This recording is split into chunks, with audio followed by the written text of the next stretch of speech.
Welcome back to another past paper walkthrough video. This is OCR MEI Core 1 for 2015. If you're not doing MEI, please just turn away because I do not want to waste your time.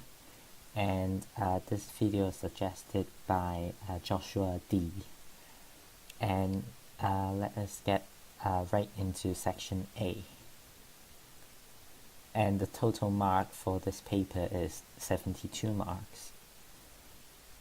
For section A, make question 1, make R the subject of the formula A equals pi r squared times x plus y, where r is larger than 0. So question 1, this is a simple rearrangement of equation question, and it is only worth 2 marks because it's relatively simple. So first thing you do is to divide both sides by pi. So a over pi will be equal to r squared times x plus y. Now that you want to isolate r, you have to divide both sides by x plus y in brackets to get that r squared is a over pi times x plus y.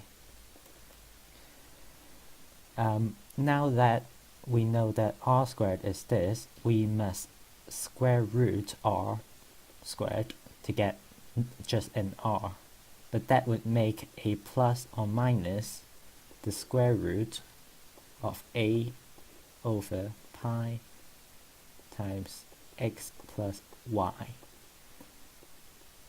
So because this is 2 different answers, both plus the root of this value and the negative of the root of this value, we must make a decision as of which answer to put.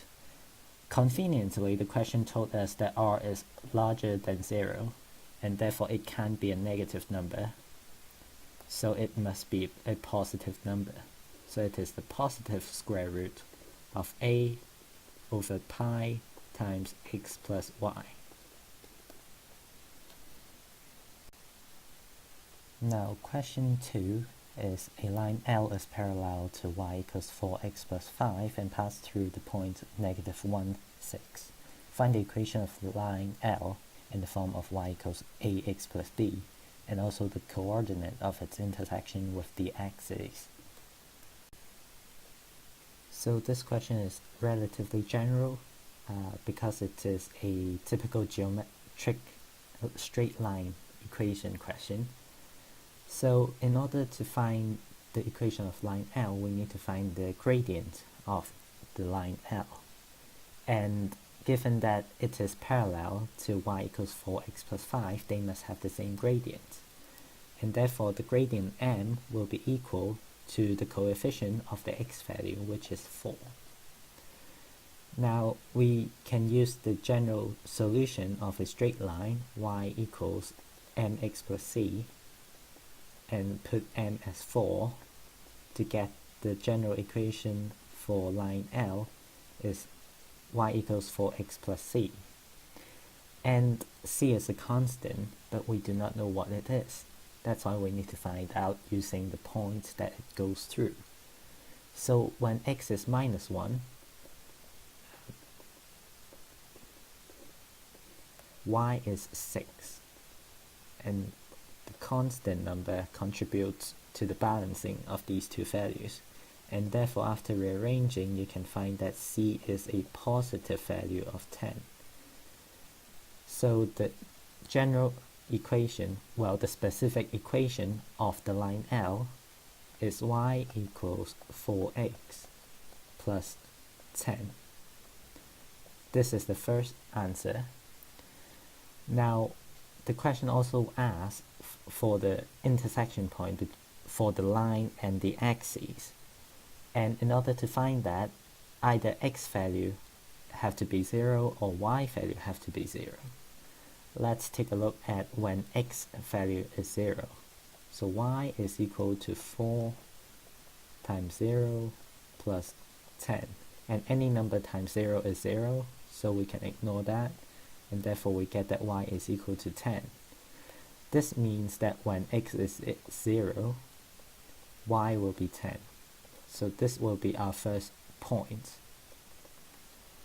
And the other one will be when y is 0, x is something else. So 4x plus 10 is 0.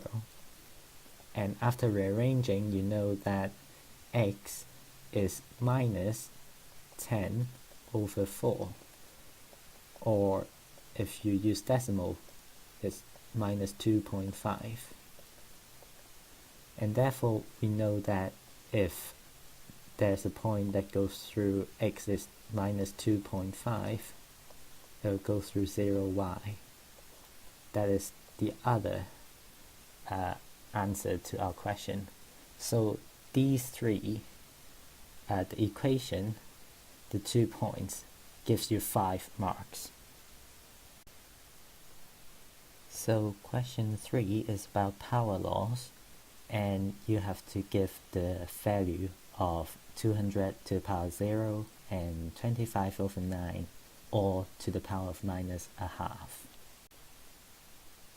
So whenever you see something to the power 0, you should be laughing, because that is a dead giveaway that it is equal to 1 without even thinking. So that is a dead giveaway, and it is 1 mark in your pocket without even doing anything. And for the part that is worth 3 marks, it is a bit more tricky, because it included both a negative power and a fractional power. So the way of tackling this is that you first consider the negative power and do a reciprocal. So the reciprocal of 25 over 9 is 9 over 25. And the power of minus 1 goes away to give you a half instead. And the power of a half is the square root of everything, and therefore it is equal to the square root of 9 over 25. And given that the square root can be included into the fraction into 2 different separate square roots, root 9 over root 25 will be the next step, and obviously root 9 is 3 and root 25 is 5, and therefore the answer is 3 over 5. Now question 4 is yet another rearranging equation, but this time we're finding the solution to the value of x. So the way you tackle this is just do the same thing as you would have done it with this as an equal sign. So you multiply both sides by 7, and note that because 7 is a positive value, you do not need to flip the sign of the inequality. So 7 times 2 is 14x plus 7 times 1, which is 7, and it will be equal to 4x minus 5. Now rearrange it so that all x values are on one side of the equation and all constant values are on the other side of the x. And for a positive x value, I will subtract both sides by 4x to get that 10x is 10x plus 7 is equal to minus 5. And in order to move the 7 to the left hand side, we have to subtract both sides by 7. So 10x is minus 12. And we can divide both sides by a positive 10. And once again, because we're dividing by a positive number, we do not need to flip the sign. And therefore, x is smaller than minus 1.2. So that is the answer of a 3-mark question.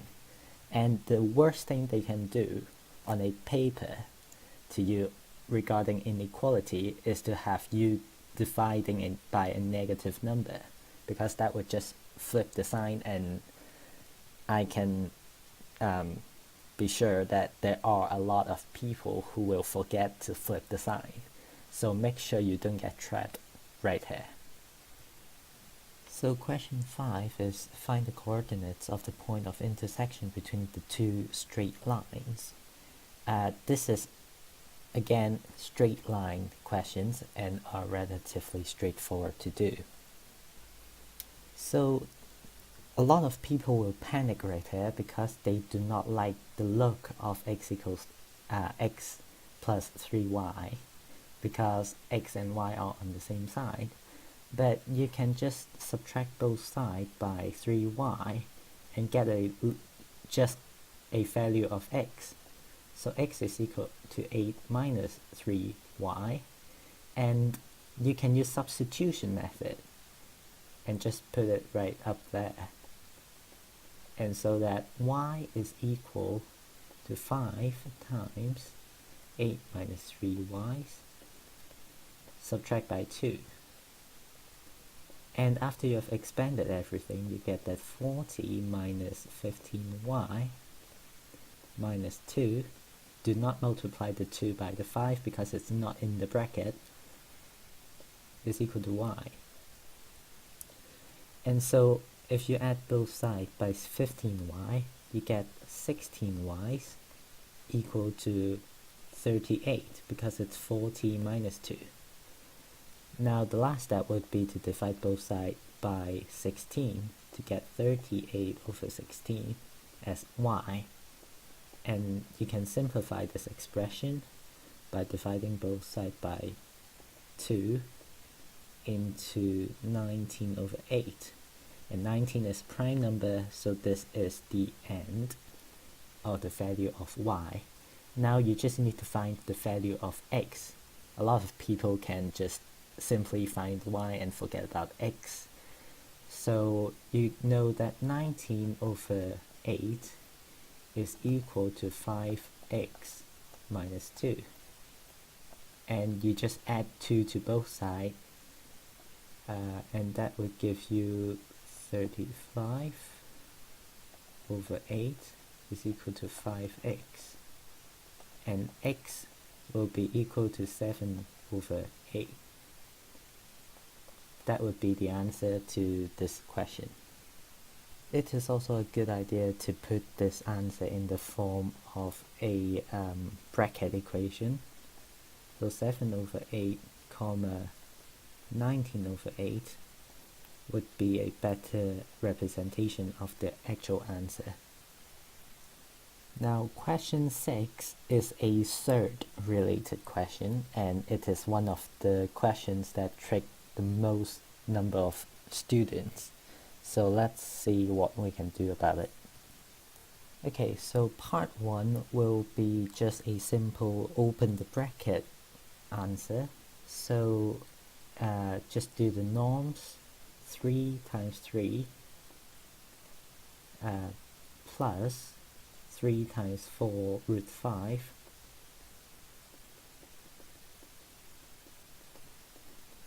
then subtract by 3 times 2 root 5 and subtract by 4 root 5 2 root 5. Now this is the part that people get confused about, and I'm gonna talk through how you can fix that problem. First of all, 3 squared is 9, plus 3 times 4 is just 12, root 5, subtract by 3 times 2, which is 6, root 5, and subtract by this mass. And the mass can be fixed by doing 4 times 2, which is 8, then multiplied by 5, root 5 in fact, squared, because there are 2 root 5s multiplying together. Remember, this expression is just 4 times root 5 times 2 times root 5. And you can just rearrange it to 4 times 2 times root 5 times root 5, which is just 8 root 5 squared, which is 8 times 5.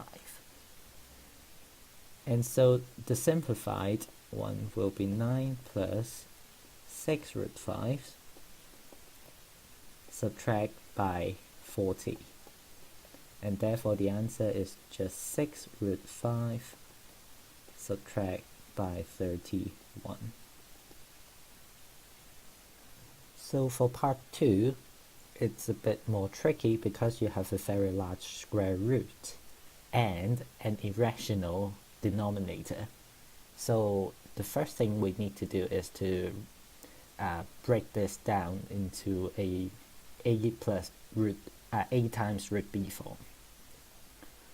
So 72 is the makeup of 2 times 36, which is another 2 times an 18, which is another 2 times a 9, and 9 is the square root of 3.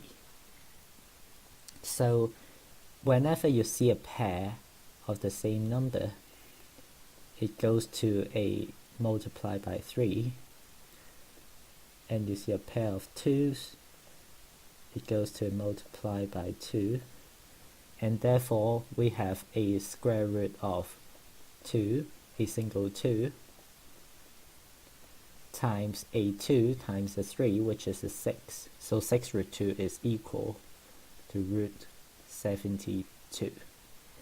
Now for the other part, 32 over root 2, we need to rationalize, which means that we multiply the top and the bottom both by the square root of 2.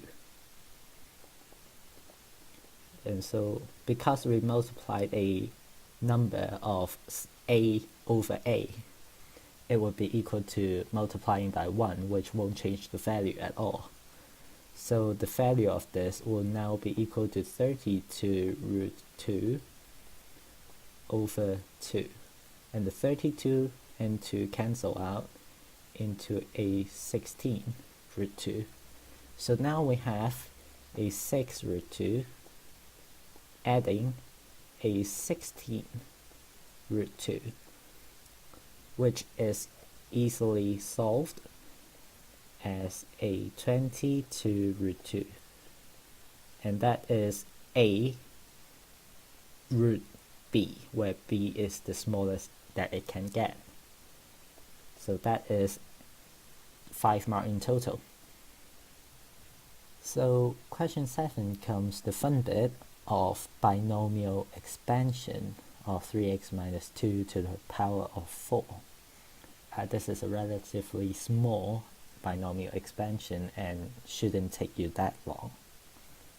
So this is a binomial expansion which, because C1 is non-calculator, it is a really good practice to do a Pascal triangle. And if you haven't learned the Pascal triangle yet, at least up to 5, then you probably should, because it saves you a lot of time.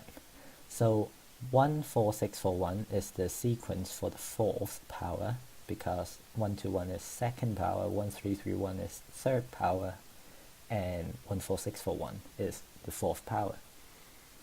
So the first term of the x to the power 4 will be 1 lot of 3x to the power 4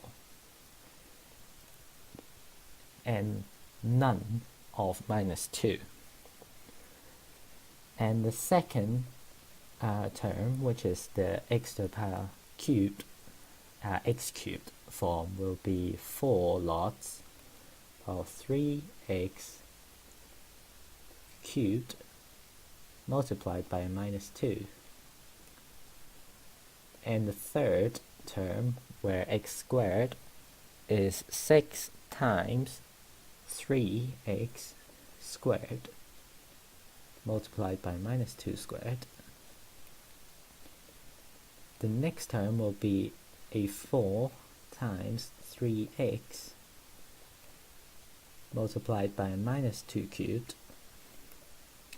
And finally, it is a 1 times minus 2 to the power 4 that is the entire expression. And if you write it in the expanded form, it is 3 to the power 4, which is 81, x to the power 4, add 4 times minus 2 is minus 8 times 27, x to the power 3, add 6 times 9, 54, multiplied by plus 4, because it's minus 2 squared, x squared.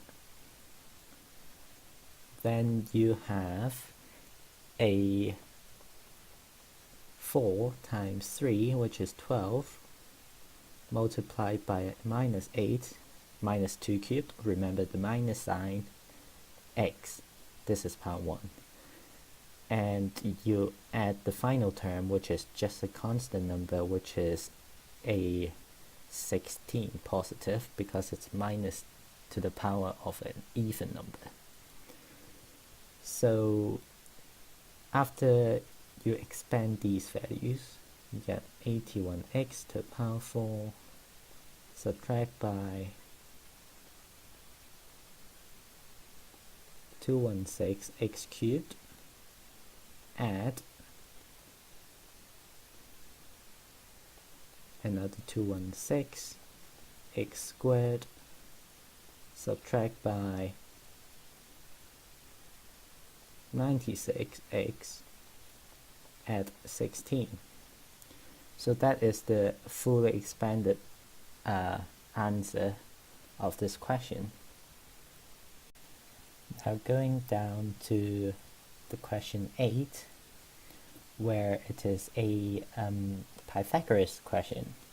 So part 1 will be to show that h squared is a specific value, and part 2 is given that h is root 7, you need to find x. So let's get started on the first part. Okay, so let's start off by using the Pythagoras theorem. 3x squared is equal, because 3x is the hypotenuse, the sum x squared plus the square of 2x plus 1.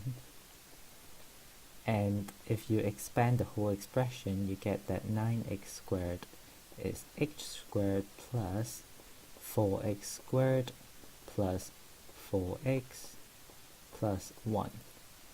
And if you subtract everything on this end, you can get an expression of x squared is 9 minus 4 x squares, which is a 5x squared, subtract by 4x, subtract by 1, and that would agree with the given answer. And now for part 2, because h is equal to the square root of 7, and we have an expression of x squared, we know that x squared is equal to 7. So 7 equals the expression 5x squared minus 4x minus 1. And by subtracting both sides by 7, you get that 5x squared minus 4x minus 8 is equal to 0. Now we have this expression. You can try to factorize it, but it just wouldn't work. So you just need to use the quadratic formula. So the quadratic formula is minus b, which is minus of minus 4, which is a plus 4, plus or minus the square root of b squared minus 4 squared is 16, plus, subtract by 4 times 5 times minus 8. So because 4ac is a negative number, you have a negative, which is a positive. So 4ac, 4 times 5 times 8, will be a 160. And all of them have to be divided by 2a's. 2a, a is 5, and 2a is 10. So that is x. Now, given that this is x is a length, it cannot possibly be a negative number, so we have to determine if this square root is larger than or smaller than 4. If it's smaller than 4, then both answers would work, but if it's larger than 4, then only the positive value could work. So the value of x will have to be 4 plus or minus the square root of 176 all over 10, and 176 can be factorized. 176 conveniently is, if you do prime factorization a lot, you can see that it is a 16 times 11, and 16 conveniently is a very good number because it's a 4 squared, and this is a pretty poor way of factorizing, but it speeds things up by not drawing all the 2's, and you know that there are 2 2's in a 4, 2 2's in a 4, and you take a 2 out from a pair of recurring numbers. So there's 1 2's and 2 2's, so that is a 4 times a square root of 11. So 4 times the square root of 11 is equal to the root of 176. Now consider the magnitude of 4 root 11. Root 11 is clearly larger than 1, and therefore 4 root 11 have to be larger than 4, and therefore the negative sign cannot be possible. If it's possible, if it's a thing, then we will have a negative length, which in geometry a negative length is not a thing. So we get that the only answer that can happen is 4 plus 4 root 11 over 10.